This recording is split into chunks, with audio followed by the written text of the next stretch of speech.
Mitch, there's been some tough times this season, hasn't there? There was a run of really disappointing results.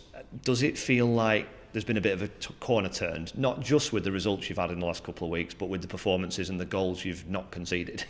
Yeah, 100%. I mean, like the gaffer says in his interviews, the effort's always been there really, apart from the odd game, which Fleetwood's obviously a standout.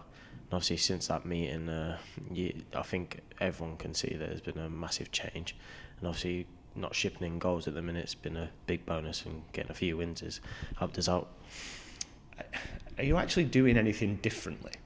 I know the system changed again and he went back to the back three, but is there a noticeable difference in what you're doing from kind of that Fleetwood game to now?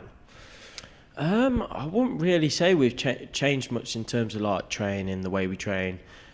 Because like I said, like we work hard every day. We put 100% in. It was just a case of probably a lower confidence. So just that meeting probably in general just gave us all a big boost. And like I said, you've seen the difference so far. Confidence is always a big factor. I mean, you've started every league game. You've played the majority of the cup ties as well. Is that something you feel? Do you feel yourself and the people around you when confidence is a bit low? Maybe doing things a bit more safe, maybe taking fewer risks, maybe not having that same level of adventure? Yeah, I think you ask any footballer, it's normal for when things ain't going your way that everyone's going to be a bit low on confidence, so you're going to maybe do the safe things rather than do things that you wouldn't, well, what you would normally do, like plays, like for me, is instead of spray a ball 90 yards, and now I'd be playing like a 10-yard pass just to make sure I'm getting the right passes off. So I think like you said, the confidence is a key thing in football, and the more we build on the performances we've been doing, we're only going to get better. How much confidence can you take then from the last couple of weeks? I mean, there was some frustration the other night at Grimsby at not winning by more after creating lots of chances, but a clean sheet and a 1-0 win, and a clean sheet and a 1-0 win at Cambridge. Are they the kind of things that boost that confidence? 100%.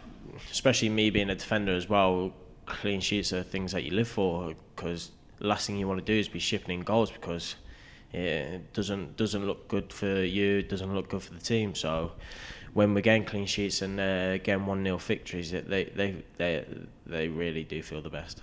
So now you're going to the FA Cup and you're playing a National League team in Barnet who are on a great run of form themselves.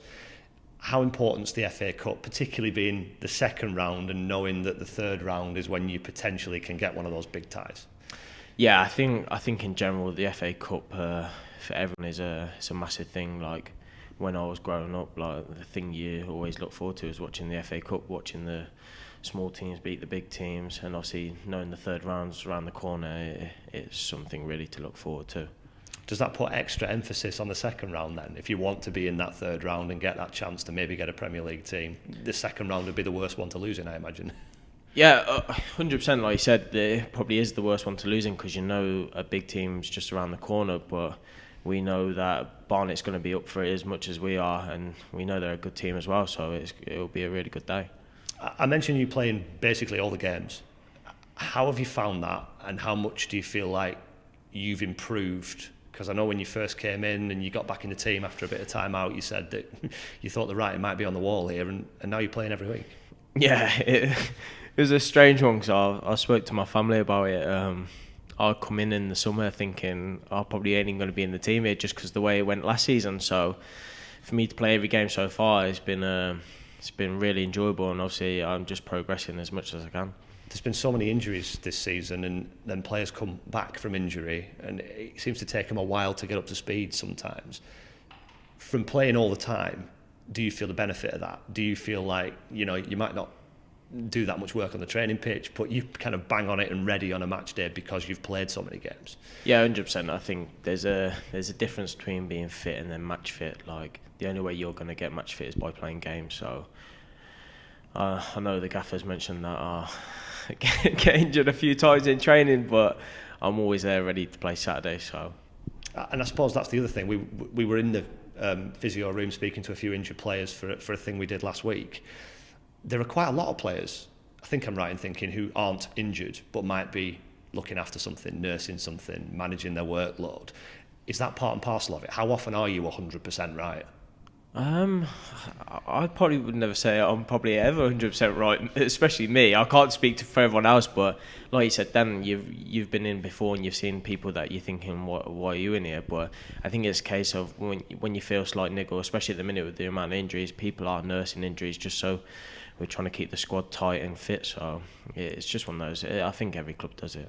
And as far as your own game's concerned, I think that goal that you'll remember forever against Sunderland was January. You keep getting yourself in these positions though, don't you? You keep popping up at centre forward and inside forward and having a few chances. Do you feel like, particularly playing wing back, you can add a few goals? Yeah, 100%. I always, I think for the past 3-4 games now, I've texted my partner saying it's coming because I'm getting in those positions, like you said, and I only can keep doing what I'm doing, and eventually I'm going to get one. How different is that wing back to full back? Because I suppose it must have been two jobs when you play wing back because you've got to try and send the other team the other way and get forward. Yeah, I think naturally, obviously, I'm a fullback, so playing wing back's been a bit different for me. But I'm adapting every game, getting more beneficial. But I'd say wing back's a bit more attackive, so I'm trying to get a few step overs in there, but not sure when that's going to come. And it feels like the system, the wing backs and the back three is increasingly popular. You see it in the World Cup games, you see it in league games now. Is that something that if you are a full back, you're having to sort of add a string to your bow and being able to play that way? Yeah, 100%. Like you said, a lot of football clubs now are playing that 3-5 formation. So I guess as footballers, you've got to be ready to adapt to anything. So it's only beneficial for people to be able to play more positions.